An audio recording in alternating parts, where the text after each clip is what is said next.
The owners of the Park Royal Hotel in beautiful West Vancouver are committed to quality and good taste and are pleased to sponsor Chefs About Town, Vancouver's refreshingly different cooking series.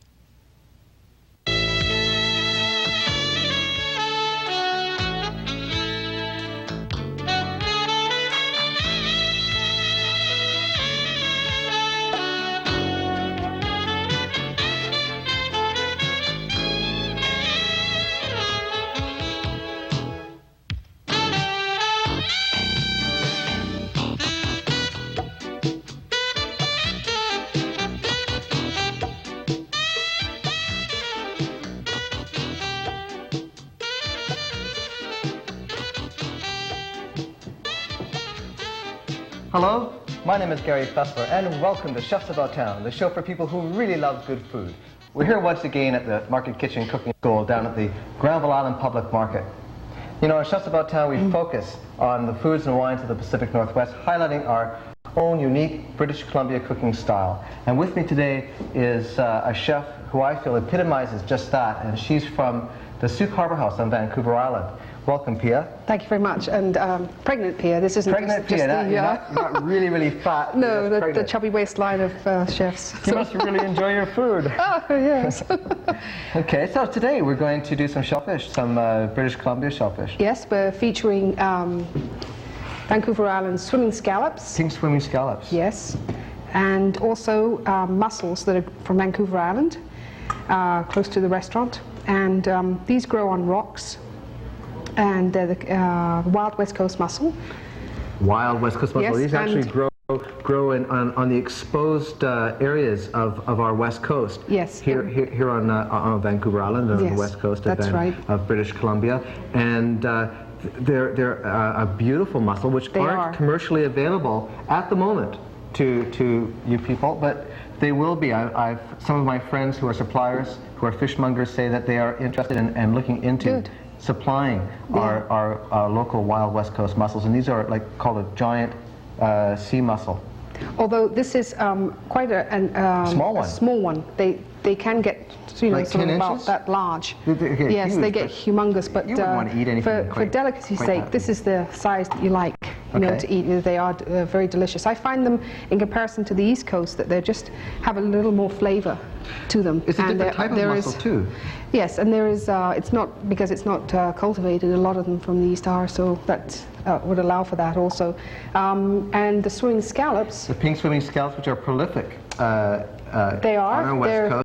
In Georgia and Fuca Strait. Yes, they're quite deep, 80 to 200 feet. No kidding. Yes, so it's it would either have to be dragged or scuba dived for. Very quickly, I just want to mention too that these are called pink swimming, or I've heard in Seattle, in Washington, them being referred to as singing scallops, and they actually skip along the ocean bottoms in our eelgrass meadows off the West Coast. Oh. By contracting their muscle inside, which we're going to devour. Right. In a while. Yes, it's delicious. And many of these are brilliant orange. The meat is brilliant orange, and everything inside the pink swimming scallop is edible. Yes, it is. Is that right? Everything is. Yes. And the only thing here, as you can see, this is what attaches itself to the rock, is called the beard. And if you really wanted to, if it was quite long, you could just grab your paring knife and pull it out beforehand. Or you can just wait and steam them and do that afterwards. When they're cooked, they open up, the beard comes out. Yes, it pulls out a lot easier, but they are very hot to handle. That's why it's nice to do that before. Really fast too. That the you can see how close these are. Now that's good. Very important to look for. Very important. When you're buying them, if you're not fishing for yourself, if you're not doing it, just look for the ones that are very firmly tight, because then they're still fresh. And they're very much alive. Yes, and if they're gaping wide open, now the scallops are throw them away. But if the mussels are gaping wide open, throw them away. And the smell. They cease to exist. Seaside smell. Very salty, sweet, fresh And the same smell. with the scallops. Absolutely. No odor. And that's very important, as we said on the show. Oh, excuse me. Over and over again. Now we got carried away and talking away, but it is very important, as you were going to say, about the quality. About fish and all fish and shellfish. Yes. That you get from your fishmonger, your fish butcher. Make sure that it smells sweet and fresh like the sea. Yeah. And it shouldn't smell fishy. If it smells fishy, it means it's going off. That's right. Now, So what would you like me to do about that? okay, if you could just give it a little rub out. I'm going to disappear and clean this pan a little bit. And what I'm going to do, today with the mussels, we're going to poach them in some fish stock that I've made up and some BC cider, pear cider. And to that, we're going to add some peas that come from a supplier in Sooke. He's an organic grower, and some red pepper, and we'll highlight the flavor with a little bit of shallot and garlic, which I have pureed here, and flat leaf Italian parsley, which looks like this. See the flat leaf. And there's some lovage in here I've prepped already. And that's a very pungent herb, lovage. Comes up early in the spring on the coast. We always look forward to seeing it. But it's very pungent, and I only put like 2 or 3 blades in here of that because it goes very far. It's very strong, sort of celery-like. Then we have chives, which are here in the raw. And I've just prepped them, just chopped them here. And the chive flowers, they will add a lovely garnish to them. So we're going to start just by, I have the fish stock I've just brought to a boil here. And I added some pear cider, and I add a little bit more. I'm going to add the mussels. Give it a little shake.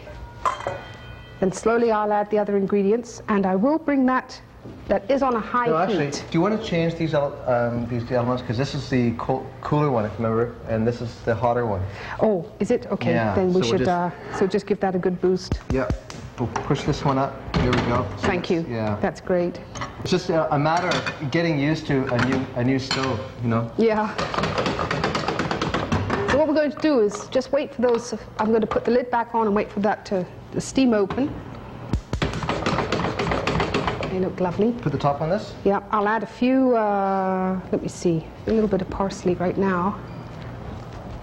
And then I'll add some more of that later. And the chives. The chive flowers I won't, because they'll lose their color and everything. I'm just getting a real strong aroma. Oh, the aroma of the herbs. Of the herbs, wonderful. And I'll add these peas because they take just a little while. Those of you who haven't seen our wild West Coast mussels or have never eaten them or seen them or cooked with them, going to be just I think surprised by how striking the flesh is. Brilliant orange. Excuse me. It's absolutely delicious. Now give me that somewhat of a wipe. That's on a low heat there so far. We're going to start to get that higher. We're going to start on the while that's cooking. I'm going to start with the swimming scallops. Okay. And for that, we're making this is a gold and yellow tomato concassé, which I've made ahead just for the sake that we won't have enough time to do the whole thing in the show. And I'll show them to you there. And they're organically grown, golden organically grown from tomatoes. East Sooke, yes. Look at these, it's absolutely and their gorgeous. flavour is wonderful. And they don't have a lot of seeds, and they lend themselves very well to a concassé, which is you blanch them in boiling water for 10 seconds. You remove them, you cool them, and then you peel the skin off, and then you remove all the seeds and the liquid inside, so you have the pulp. And this actually, I had 7, 8 tomatoes in here, and that's what that's what it's reduced down to. So it's quite if we get a good shot quite a of reduction. It's a beautiful colour, but the flavour of these particular tomatoes, we're very happy with them. We're fortunate to have them. I'm just going to tace this quickly because just to let you know. Yeah, there's nothing added to that too, which is nice. It is really, and it's funny, you know, it's golden orange color, yellow orange color, but it just really tastes intensely tomato. It's just gorgeous. And again, when picking tomatoes, smell them, taste them. You want tomatoes that are vine ripened, not tomatoes that have been picked green and taste like cardboard or something. I'll just turn that down a little bit while we're going here. Okay. So we're going to start by, adding some fish stock to the pan, not very much. Do you want this fire up? Yes, please. It's swimming scallops with a sabayon sauce. And then I'm adding the tomato concassé to it. Sabayon sauce basically is egg yolks? Yes, egg yolks whipped with white wine. And today I'm using Bacchus, the Grey Monk, because it's from lovely. Grey Monk Estate Wineries up in the Okanagan Valley. It's a lovely compliment to it. The wine is very fruity. And I'm using 35% whipping cream here. I'm going to bring that to a boil. I'm going to cook the scallops in that liquid mixture. Add a little bit of garlic, a little bit of shallots. Some of my favorite things. So for you, stock, cream, garlic, shallots. Right, and we will add, when that comes to boil, we're going to add the swing scallops. Just have a look and see what's happening here. See, now these are beginning to open. See how wonderful they are. I haven't eaten all day. This is really hot. Smells okay, good. when they open like that, now you can see that they're perfect. They're ready to come out. So when they just open, see how long that took? It just took a few minutes. So what I'm going to do is just drain this. That's boiling. That's okay. Yeah, you can turn that down. A bit Thanks, so Gary. We don't have another accident.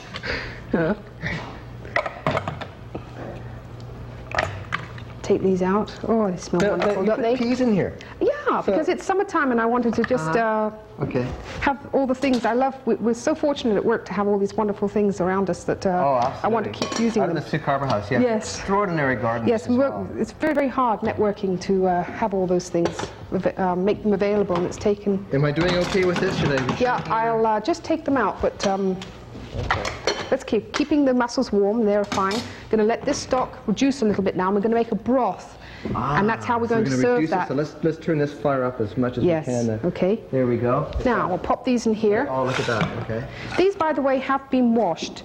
Sometimes they come with a little film to them. It's a sponge. It's a natural sponge. Just get a little brush or a little cloth, clean, and just wash them. Okay. Yeah. If you have a soft scrub brush, that you use to clean vegetables, just go at it with a little cool water. Okay, I think we have a lid down here. And the color will come right up. Well, we can try that. Perfect. Perfect fit. It works. So this is working? Yes, definitely. It tastes nice. Asbestos fingers, which is really great. We're allowed to, and we always wipe them, don't we, Gary? Yes, we have impeccably clean hands. As you know, I use my hands all the time, and I like to see more people work with their hands in the kitchen because these were around a lot longer before Cuisinarts and tools and such. What I'll do right now while we're waiting, I'm going to just enhance the flavour here with some lovely lemon thyme picked from the grounds at the Sooke Harbour House. And I love this. I'll just let you smell the... And it's really, this time of year... That is extraordinary. Fabulous.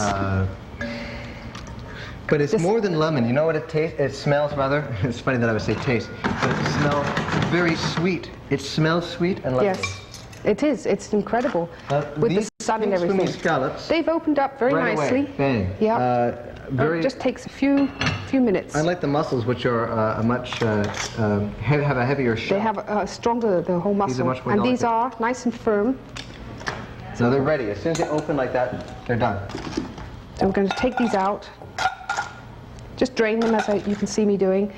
And the cream with the fish stock continues to... It's homemade fish stock. And you can always find it at a supplier. The stock market down here at Granville Island has great fish stock. It really makes a nice difference. But don't use the commercial canned products or those little cubes. I don't know what those are. I'm just trying that now. And taste as you go. Taste your sauce as you're cooking as you go. You're just going to make sure you don't want to get that too thick. You want to get the right consistency. That's right. You don't want to overdo it. Now to this, I'm just going to poach some red pepper. Okay. And here, I've just cut it into two shapes. You can always, instead of just strips, you don't always have to do strips, julienne or anything, which I have here. We'll put those in. They have a lovely color. These are on the sweeter side, which are gorgeous. But just do funny shapes. It's fun to see it in your food. How it's presented and what it looks like is halfway to your... Absolutely. To the goal of fulfillment. I don't want anyone who watches the show to feel locked into any of the recipes that we do here on Chefs About Town. Right. If you don't have lemon thyme for this, for instance, or the other herbs mentioned, use what's in your garden. Use what's in season. I mean, please follow the basic principles and fundamentals of cooking that we try to show you here. But as far as the components, the ingredients, that's right. If they're not available, use something else that you like. And even if they are available, you don't like them. If somehow instinctively you want to use less garlic or more thyme or whatever, go ahead. Absolutely. I mean, that's what makes cooking it's an art. It's not a science, and it's very personal. This is reducing down very nicely, and so is the broth. Well, we're not doing too badly. I think we have about 5 minutes, 4 minutes. Okay. So we're not doing too badly here. We want to bring a friend on if we can.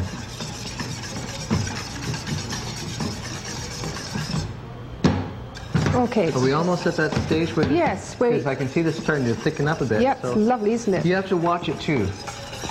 We don't want to leave it. Now I'm just going to add the tomato to this. When you said to me just before we started the show, you changed your mind. You were going to use tomatoes in the Saint-Brillant, and I thought, I've never heard of that. And you said, well, neither have I. I think it'll work really well. And well, this is a wonderful thing about cooking, you know? I've never read it or anything. I just thought that using these tomatoes lately at work, and I just thought, God, what a lovely combination that would be. You cook a great deal by feel, though, don't you? Yes. By your heart. And oh yes, that's and by very important. Yes, by what you have. This is ready. Just taste it. Yes.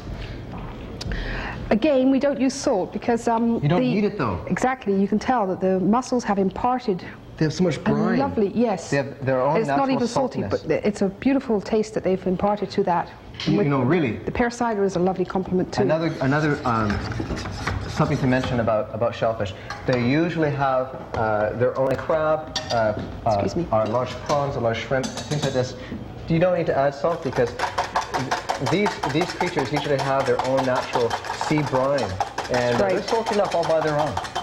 What I'm doing here is this is an egg yolk and the Bacchus white wine, and I'm just whipping it till it's frothy.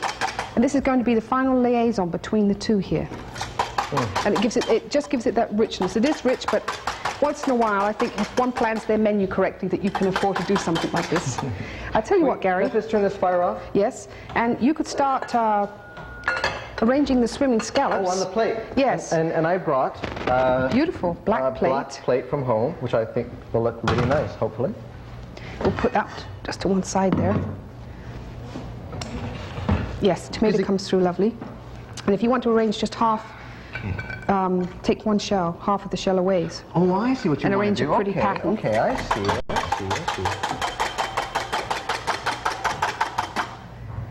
I see. So, what Pia wants me to do, and we didn't really talk about this, but we do it. Take half a shell. There, that gives it this beautiful lift here. Now I've got to come up with some sort of extraordinary arrangement because, you know, I always get nervous when I cook with people like Pia, who are extraordinary chefs. And you do a lovely job. Oh, thank you. There. How's that? Actually, okay, now we'll just put that like that. Okay. Now we're just going to arrange. I need a nice little spoon, maybe one of those wooden ones just over to your right, Gary. I'll just nip over here. And I'm just going to try it one more time. How's this? Thank you.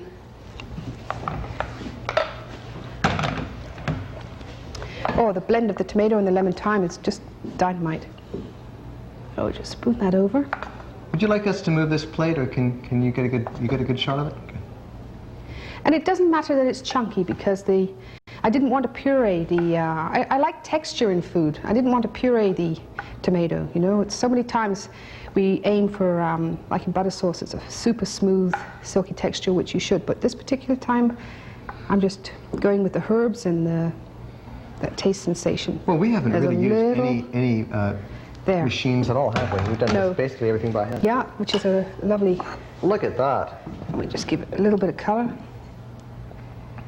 Fantastic. Delicate. This is the flour from the lemon thyme, and it just enhances the tinge in the shell, doesn't it? That's great. Okay, we'll put that to one side, Gary, and we'll just, if you would pass me then the pass you this one. Thank you. And if you could just put that back over there. Why don't we leave that there, and okay. I'll just move this out of the way. Lovely, and we can put thank that you. plate here. This is a very nice soup plate. And there we go. Love that. Oh, they smell wonderful. Now, for your guests, oh, these mussels. As you go, you just look at that. You can serve them open like that. You want to check for the beard, okay? And if you find it, if there's still some in there, you just pull it out. There, like that. Perfect. And that's the actual part that goes right through. But to be expedient, let's just put them down now. Yes, we can leave one like that and just rip the others open. Like, okay, Gary? Yeah, you bet. Get in here and do this. Look at the color. You see, it's a deep color. The flesh is luscious. I want to mention too that, you know, as I said before, a lot of people probably think. I mean, I'm sure there are people that think that the mussels that you buy from your fishmonger, your fish butcher, are from here, British Columbia, but they're not. They're not at all. They're from the Maritimes. They're from PEI, and they're a wonderful product. But we have as good or better here. And it's a shame not to have our mussels available here in our markets as well. Oh, I'll clean that up. Extraordinary color. I'm just going to pour this broth in here now. And the sweet peas from the garden. This is a wonderful dish. Yes, depending on how many you wanted to serve for You don't have as an to use appetizer. peas, you don't have to use peppers, just, you know, use your own. That's right, and the flavor ideas. is wonderful. And we'll just highlight it. The little chai flower, very delicate. Voila. Gorgeous. Gorgeous. Absolutely gorgeous. Now, there we are. That is fantastic. Now I want to bring up, introduce to you a friend of mine and Pia's, the owner of Sooke Harbour House, Sinclair Phillip. And Sinclair has brought along a bottle of wine that I think he feels, and I'm sure it will complement these two dishes extraordinarily. So we'll have Sinclair come up here momentarily. Great. Sinclair Phillip of Sooke Harbour House. Welcome, Sinclair. Hello, Gary. Thanks for coming by. Yeah, and you brought us some wine. Hi, Sinclair. I brought you an outstanding bottle of wine today. Perhaps one of the best wines that has ever been made in North America with their 1985 vintage. Unfortunately, it's no longer available, and we have the 1986 Private Reserve by Mission Hill. Mission Hill. It's certainly one of the best wineries in Canada and probably in the Northwest. And I think this wine would accompany seafood and also any cream dishes and vegetables. Well, let's try it. Now, I feel a little bit guilty because you know, Pia being pregnant and can't have any. Actually, this is one of the reasons I had you come up here, so I could have someone to make my wine with. We can go ahead. We can drink to childbirth. Yes, drink to childbirth. Grand occasion. Gary, you'll notice while I'm pouring this, this has a beautiful straw, a medium straw color. Really, with just a hint of green in it. It's a very beautiful color. And this is a superbly made wine. One of the things that people aren't aware of is that we really do have some expert winemakers in British Columbia. Danielle Lanyas from Mission Hill is certainly one of the very best. And this is the reason why we chose this grape today is because it hasn't done well in most of the United States. This is the famous Chenin Blanc, which made the Vouvray and Touraine Anjous famous, and it has done poorly in California. However, we are producing wines as good or potentially better than the wines made in the Vouvray area today. This wine grows extremely well here because of our hot climates. Because of our microclimate? We have well, first of all, it's cooler than California. We don't have as many heat units per day. Right. It's an excellent climate in that it has very hot days and cold nights. It's a long enough growing season so it will develop its full fruit and acidity that it's known for. And the soil types seem to work very well and give fairly good production to the vines on this particular grape. Well, the anticipation is killing me, so well, let's have a little bit of this, and then let's just see if we can identify what it tastes like. The nose is a very typical Chenin Blanc nose. What are you picking up in that? I'm picking up a lot of fruit. A lot of fruit. That's characteristic of most Chenin Blancs. This is a drier or off-dry style of Chenin Blanc.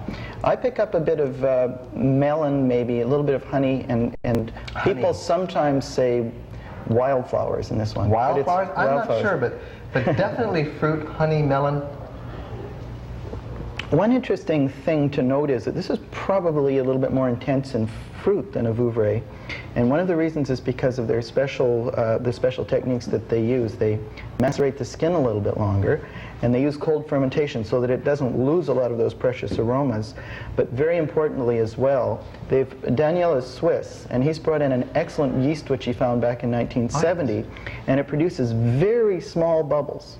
Now, this wine has some acidity and some real aging potential, so it's very well made. But that's one of the things which produces this aging potential and a nice balance, which gives it. This has probably got another couple of years in it, and it's already 2 or 3 years old.